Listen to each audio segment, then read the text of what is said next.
Hello, all my aviation enthusiast friends. Welcome back to the Airplane Show. This is Greg. I'm going to be your pilot and your captain today in this beautiful Cessna C172. We are flying a route that I have flown personally myself as a passenger. Right now we are in Carroll County, Maryland, about 1 hour from where I live in real life, and we are flying this beautiful bird all the way to Ocean City, Maryland, and landing at the Salisbury Airport in Wycomico County. And we are doing this completely by VOR and NDB. There are no waypoints programmed, nothing is programmed. We are doing this just by instruments only.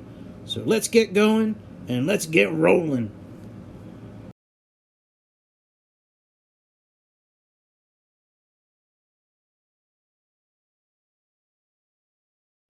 Tap on the yoke to make it disappear. Voila! And now let's turn this bird on. Flip both of the battery master buttons. Now flip the avionics buttons, both of them. Let's turn on some lights. Let's turn on the nav lights.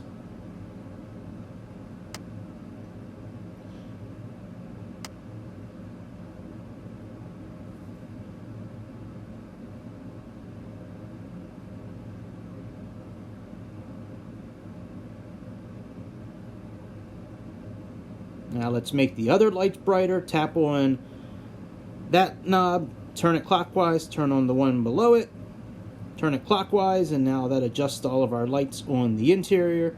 And now let's turn on our first display there, our altitude display.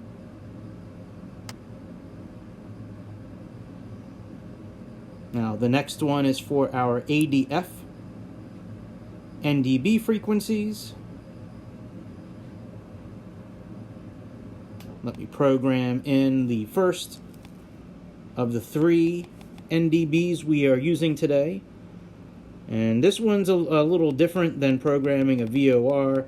The outer band does the bigger digits. The inner band only does like 10 to 15 digits at a time, so may take you a little bit of time to get used to turning it to get to the correct frequencies.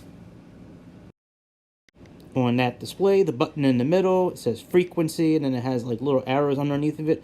Push that button and that will flip-flop the 2 different frequencies, so you can switch between them. Now that we are all pretty much programmed, the unit right above us, we're going to take that off switch, slide it to the right. I usually leave the slider switch on RMT because that will give me the distance to the VOR when I switch frequencies. The middle selection will give you your distance to the frequency you're at programmed in there. You can program a frequency, and GST will give you your ground speed information versus your time to the station. So now that that is on, the next 2 ones there, the button on the left, turn those on. For that one there, that gives you your communications and nav2. And the one I'm turning on right now, that gives you com1 and nav1. And now we are going to program the frequencies for our first VOR, which is 117.90. So this one works very similar to the rest of the planes. When you have it programmed in, the little arrows, push that and that will switch it over. The outer band does the first 3 digits. The inner band does the second 2 digits, after the decimal point. And then if you need to switch again, push the arrows. To turn this on, push the AP button. The inner band right there will increase or decrease by 100 feet increments. The outer band will do it by 1000s, so I'm setting my altitude now. That way I don't have to do it later, and then I just push the AP off button, turn it off for now. Now let me set the correct course for intercepting the first VOR. So we need to fly towards the 154 radial, which is why you have that little flag there by nav. So when it's facing down, you are flying from a radial, and when the white arrow flips and points up, that means you are flying to that particular radial. So I have it programmed now, so it should flip when we make our turn towards it, and then we should be on the correct track. And then we will use the navigation feature in this plan to go towards the VORs today. But yeah, the bottom OBS knob works the same way. You just twist it to where you want it, and that white flag, the white triangle, will go face up or face down depending on if you are going to or away from the VOR radials. Right now I'm turning the heading knob to the heading that we're going to fly out of on our runway today. Push the red stick all the way in for a fuel mixture. That red stick on the bottom, tap it to push that in. Now we can start up our engine. Just the one engine. Move your throttle up just a little bit, and then the key that somebody left in the airplane, just tap on it, turn it all the way clockwise and hold it for a few seconds, and that will start up our engine. Now let's flip the fuel pump button up and flip the rest of the light switches up except for our landing light and our strobe light. And now we will be ready for takeoff here in a moment. First we got a taxi as well too, but let's move our flaps down one position, and then we are pretty much good to go. Let me show you this clock over here. So right now it's in UTC time. If you tap the button on the left, it gives you local time. Tap it one more time, it gives you stop clock. And if you tap it again, it brings you to this CD time. That's countdown. It only does 1 minute increments, which we're going to use at the very end of our flight today when we have to do a holding pattern for a minute. But yeah, the button on the right will start the stop clock, stop it, start the countdown, stop it, and the button on the left flips you through the different modes. Now our parking brake is right there. You saw me tap it, it went in. If you tap it again, it slides out.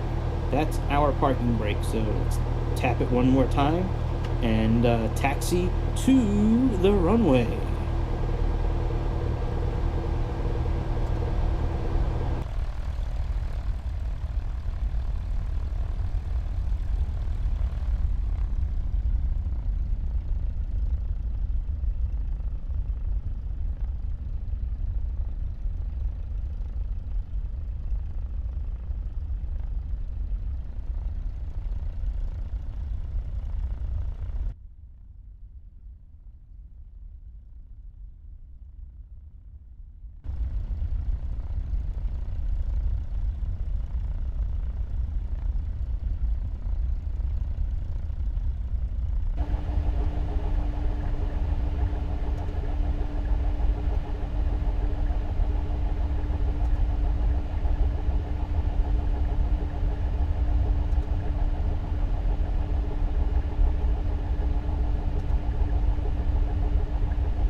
Let's turn on our landing lights and our strobe lights.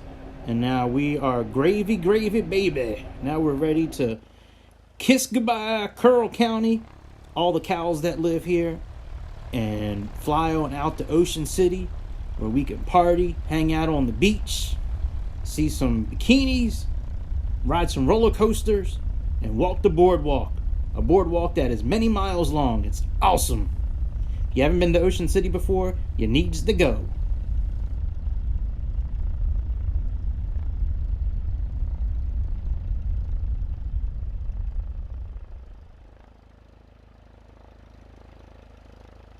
Which our view. Oh, Jesus. Well, we're not going to be able to use that for takeoff today. Look at our hangars. They are beautiful. Time for grifting.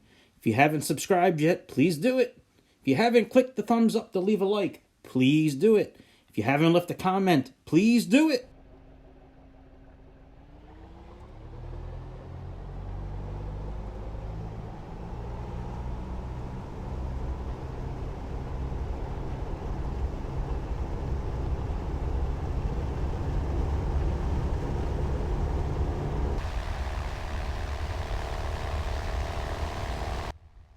Maximum power has been activated.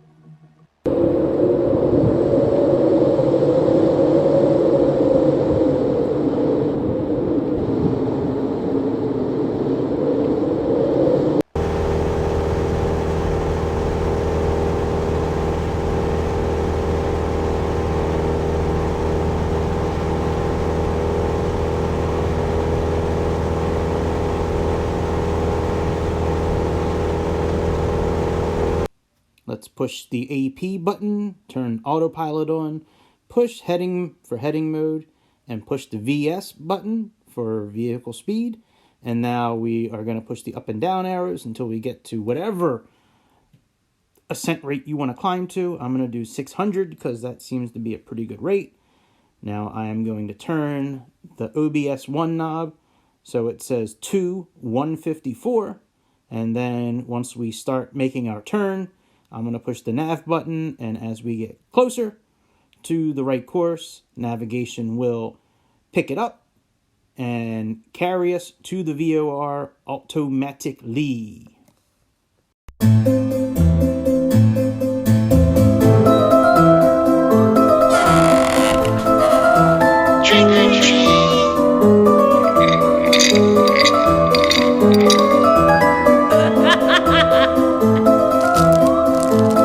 We are about 9 miles away from the VOR, so now let's make a left turn to start heading towards the VOR.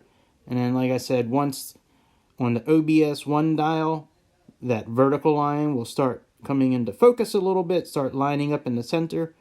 We'll push the navigation button shortly, and once it picks it up, it will navigate us on the 154 radial to our VOR. So I just pushed the nav button, as you can see. And as we get closer to lining up correctly with the VOR, navigation will pick it up and carry us to the radial that we choose. If you want to choose a different radial, you choose whichever radial you want. And when the navigation finds it, it will pick it up for you too. But this is the one I'm going to go on because after we pass that VOR, we are going to go to the FND NDB. And we need to head on a course of 154 for about 16 miles. And then we'll be good to go.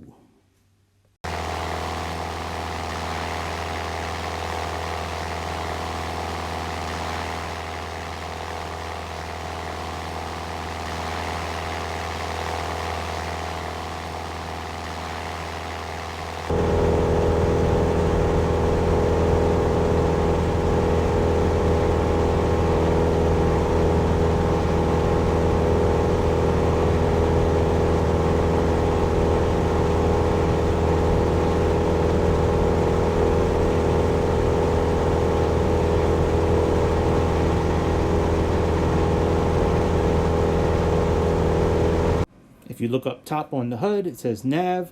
Navigation has captured the VOR localizer. Well, not localizer, but it captured the VOR. And now it will line us up with the 154 radial. We will follow that in. Our DME equipment says we're about 7 miles away. And then once we pass the VOR, we will then continue on 154 for 16 miles.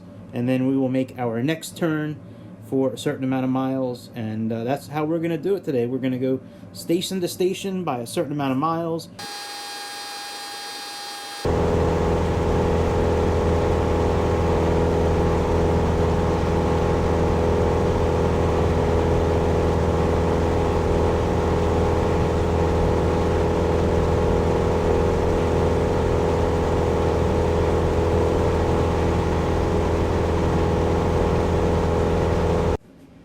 Alright, if you keep an eye on OBS 1, that triangle just flipped, it's now pointing down, which means we are now flying from the 154 radial. Remember, radials radiate. They radiate away from the VOR. So now we just need to follow on course 154 for 16 miles, and that will put us at the FND NDB, and then after that we need to fly on about a heading of about 100 for 8 miles to our next NDB, which is IUB. IUB does not exist in real life, but it does exist in Aerofly's world. Not in real life, but in simulator Aerofly world, it exists. If you look at that bottom display on the right, that bottom compass down there, the yellow arrow triangle thing is the ADF indicator, and it shows that we are currently heading in pretty much the correct path. NDB, ADF, it's the least reliable as far as direction, but we are heading kind of in the general direction, so I'm pretty happy with that. I don't really need to adjust this OBS. I'm just doing it just to play around with it, but right now on that screen in the middle, it says 070 and 00088. That 071 is our distance from the VOR that we just passed. I'm not really too worried about mileage just yet, but we do need it to say 16 miles before we make our next turn. So we have quite a bit of time to go. So right now we're just going to continue to fly and cruise. The shit I hate the most in this game is just cruising. However, in this plane with this particular route, at least I have to pay attention to stuff versus just getting in an Airbus and just pushing nav and flight director and go to sleep. This one I have to pay attention for.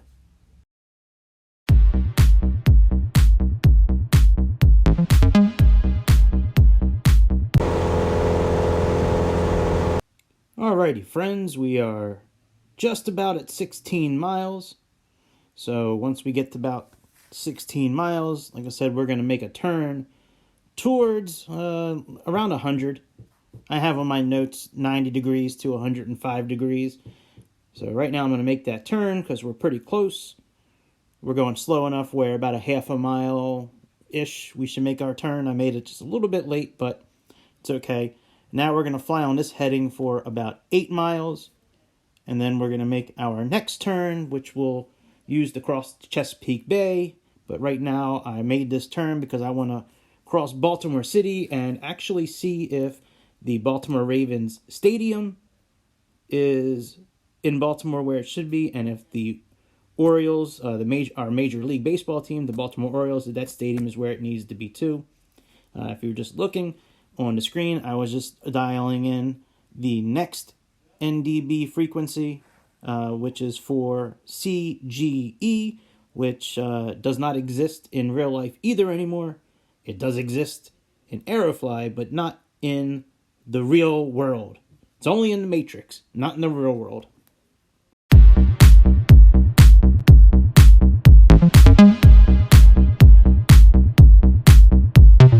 I think I see the stadiums right there by the tail.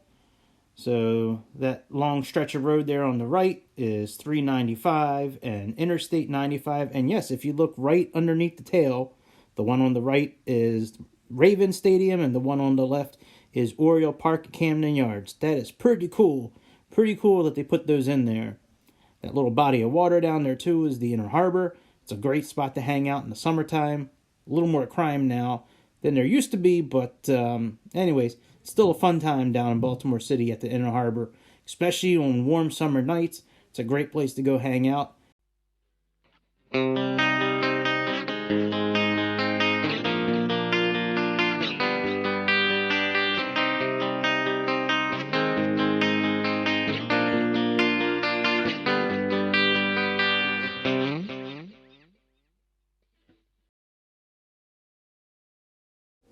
If you look at the yellow needle, it's pointing around 160-ish degrees.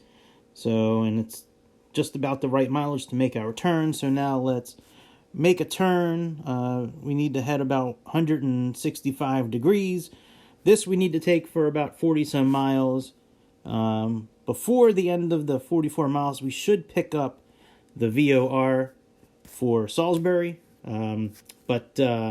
Yeah, I was just timing the mileage to see how long it takes per mile. It's about 30 seconds per mile at this speed. But yeah, now we are just gonna fly around 165-ish degrees until we hit about 44 miles, or until we pick up the VOR for the airport that we are flying to.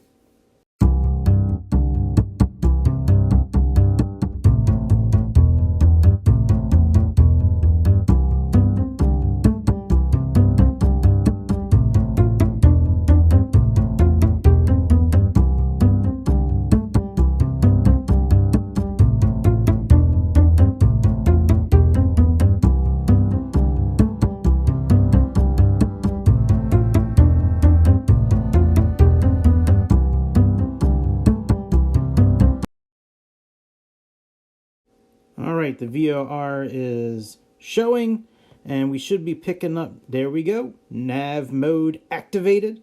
And now, on the first OBS knob there, whatever you decide is the radial you want to go to, just turn it, and the navigation will do its best to put you on the correct course. So I'm staying on this particular course because I need to fly past the airport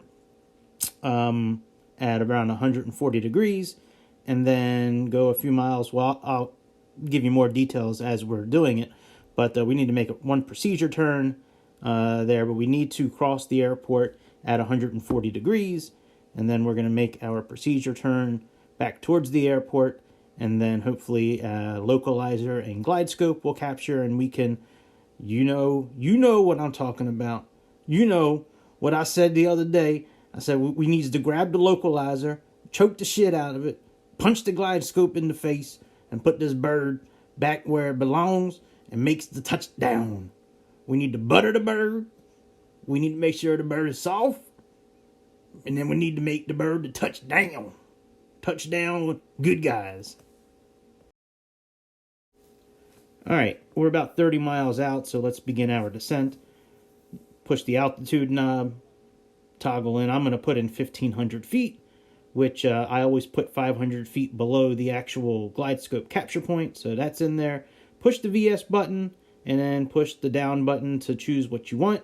I'm doing 500 feet so I can keep the airplane at a controlled speed on the way down.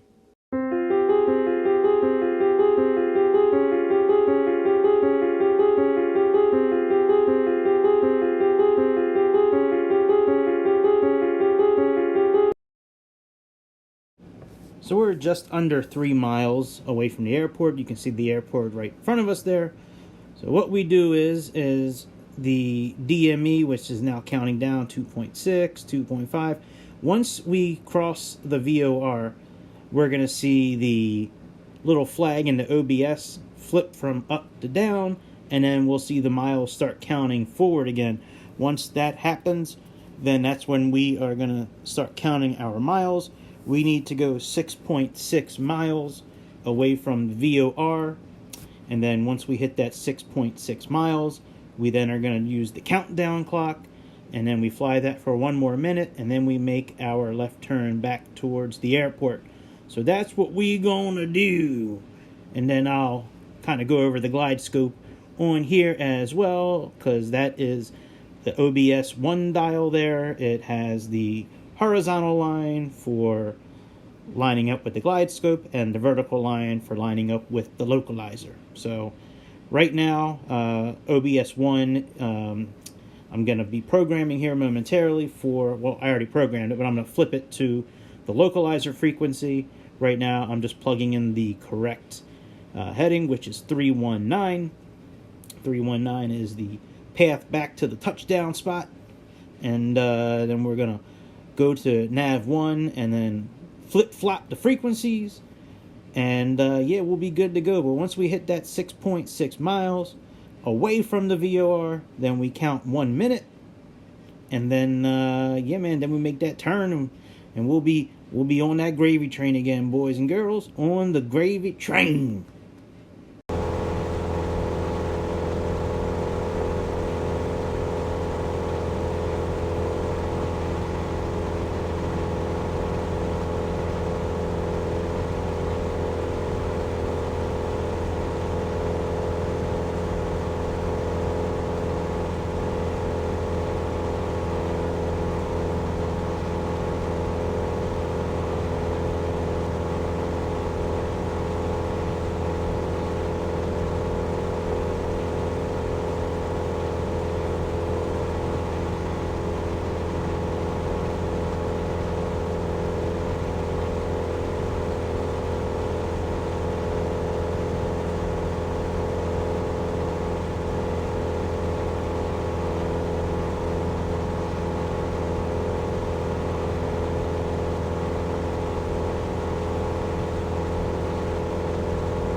As you can see, the DME is saying 6.6. So now we push the right button on the clock to start the countdown timer. We just flip-flopped our nav1 frequencies. And now once that countdown gets down to zero, then we will make our turn to the left to capture the localizer and that glide scope and punch it right in the face.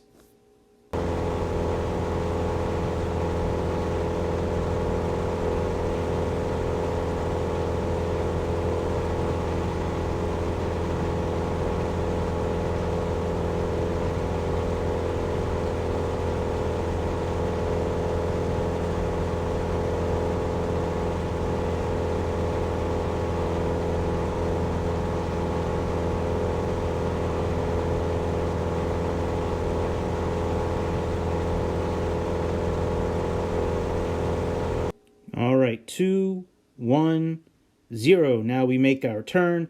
On the autopilot control panel, push the approach button, which is right next to the nav button. That arms the localizer and the glide scope. And then we should, as we are turning slowly back towards the airport, we should capture the localizer. There we go. We just captured the localizer. So now that the localizer is captured, we are going to continue at this altitude. And now since the localizer is captured, we don't need to control the direction of the plane anymore, just the speed and flaps and all that. But the on OBS dial number 1, that horizontal line, it's way up in the air. That means that the glide scope capture point is way above us. As we get closer to the airport and we start lining up more, that bar will start coming down towards the center, and then as it centers in that OBS dial, then we will capture the glide scope at that point, and you can ride it all the way down to the airport if you want. It won't land on its own, but it'll get damn close if you let it.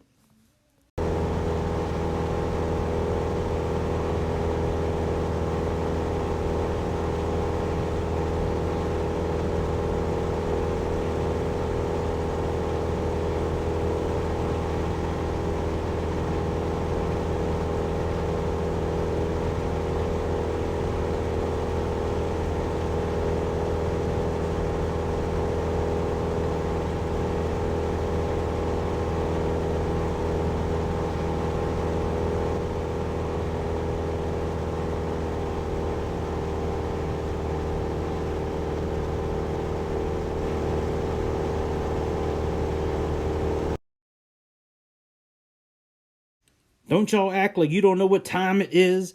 It's belly time. Yes, sir. Gonna put this iPad right up on my belly, and you know the drill. Then when I release the autopilot, it shouldn't shimmy, shake, slant, diagonalize, upways, downways, sideways, shake, rattle, don't do nothing. Let's put some flaps down. Man, I'm feeling good. I'm feeling good about this landing. I haven't flown this plane in a long time, but there we go. Glide scope is now captured. So we are a little off course. So what we gonna have to do when we get a little closer, or we can do it now, but take the OBS dial, and I don't really care if we're off course or not, because I can always correct it. But take the OBS dial and turn it a little bit to the right, and that will bring our plane to the right. So that OBS, while the localizer is captured, that OBS dial will act as like our heading knob. So whichever direction you turn it, it will move that direction towards the localizer. So I'm going to turn it here momentarily, but for right now, we're okay. We're still a few miles away, and I have plenty of time to correct it after I take the autopilot off. But as you can see, I just turned it, and now we are kind of drifting towards the center again. But anyways, that's that. Let's glide on in, and well, shit, I might as well just keep on talking, because we're at 1,500 feet. We're at 1,400, and you know what's going to happen. You know what's going to happen around 1,000 feet. I'm going to take that son of a bitch autopilot off, and I'm going to land this bird myself. This is a pretty cool little airport. So Salisbury is a pretty big town in eastern Maryland, the east coast of Maryland. It's pretty rural, a lot of farms, many miles between stores at times. But Salisbury is a huge university, big party school, and then a short distance from there is Ocean City, Maryland. And man, there are so many go-kart tracks, miniature golf courses, caramel popcorn, taffy, fishing, jet skiing, beaching, boardwalking, games on the boardwalk, a lot of cool rides, man. Ocean City's a fun time, man. The beach is huge too. The beach is massive. It's all on one road, and it's called Coastal Highway. Coastal Highway ends at Ocean City and goes all the way up into Delaware, to like Rehoboth Beach and Dewey Beach and all that. But man, it's a good time. All right, autopilot is off. Now we gonna land it. We gonna put it down on the ground where it belongs. This was a boring fucking flight, that's for sure, man. I'm not used to sitting this long with this iPad doing a flight like this. Usually once I get up to like 15,000 feet, I'll pause it, stop recording, move the airplane closer to the top of descent, and then start recording again, and then edit the videos together and all that, just because I really don't feel like sitting for many hours just staring at it and not touching any buttons or doing anything. But yeah, man, for this one, it was since I had different things to capture, NDBs to capture, and VORs, I kind of had to fly old school and just sit for a couple hours doing this. But took a long time to find a flight that I wanted to do. There was a couple real flights, that I was looking at, but you know, I'd been in those regions before. It was like Phoenix and Southern California and Miami, and this area I wanted to see what it looked like because I'm very familiar with this area. I've been living here for 40 some years, and hey y'all, we looking pretty good. We got 2 red, 2 white. 4 red lights, you dead. 4 white, it's not all right. You got to do a go around more than likely, but we looking good. Look at that beautiful touchdown zone. It's saying, Greg, put your damn wheels up on me. Put your wheels on me, Greg. Do it. Do it now. Look at that. Look at that, boy. It looks so pretty. Look at that touchdown zone looking so pretty. That asphalt looks soft, too. It looks soft and buttery. Sorry, I had to take a little drinks. Runway 32. I'm gonna get you, boy. Yes, sir. Is it soft? Is it buttery? Ow, ow, ow, ooh, ooh, ooh. Almost a soft, buttery touchdown. That one was a little bumpy. What's that in the distance? What is that? All right, so I'm going to go all the way over there because the tail wing of that plane doesn't look like something that should be over in this area. Like I said, I've been to this airport a few times, and that don't look like a plane that should be where it needs to be. It looks like something that belongs in a different country. Actually, this does not have an international airport. So good job, Aerofly. That's wonderful. Let's give it up for Aerofly. Yes, sir. Yes, sir, Aerofly. Hey, by the way, let me grift a little bit. Let me grift before we get to this airplane and check it out. If you haven't already, let me get back on the tarmac. If you haven't already, please click the subscribe button. Just do it. You got nothing to lose. Just do it. You know you like these videos. Just click subscribe. Click the thumbs up because the likes do help. I appreciate it. Hit the like button. Hit the subscribe button. Leave a comment. Just say hi. Say what's up, Greg. Leave a comment. I'll get back to you. I don't think there's one comment yet that I haven't responded to, good or bad. And that's about it. Share my video. Put the notification bell on so you can be notified. You'll be the second one to know when I make a video. The first one to know is me. The second one to know is you. But I certainly do appreciate it. And that tail wing, that tail wing looks like Air New Zealand. There's no way they put a Air New Zealand plane in Salisbury, Maryland, all on the east sides of Maryland. There's no way. I saw other planes on the backside. I just, one's enough. I'm not gonna drive around the back. I don't even know how to get to the backside of the airport, but that's Air New Zealand. Oh, Aerofly. You guys are dumb as shit. Yes, sir. Let's take our Q400 all the way from New Zealand and let's come up to to rural Maryland at a super small airport. Aerofly, you're dumb as shit. Oh boy. Anyways, all right. Let me edit this. I'm gonna take a picture and send it to Aerofly and put it on the Aerofly vlog.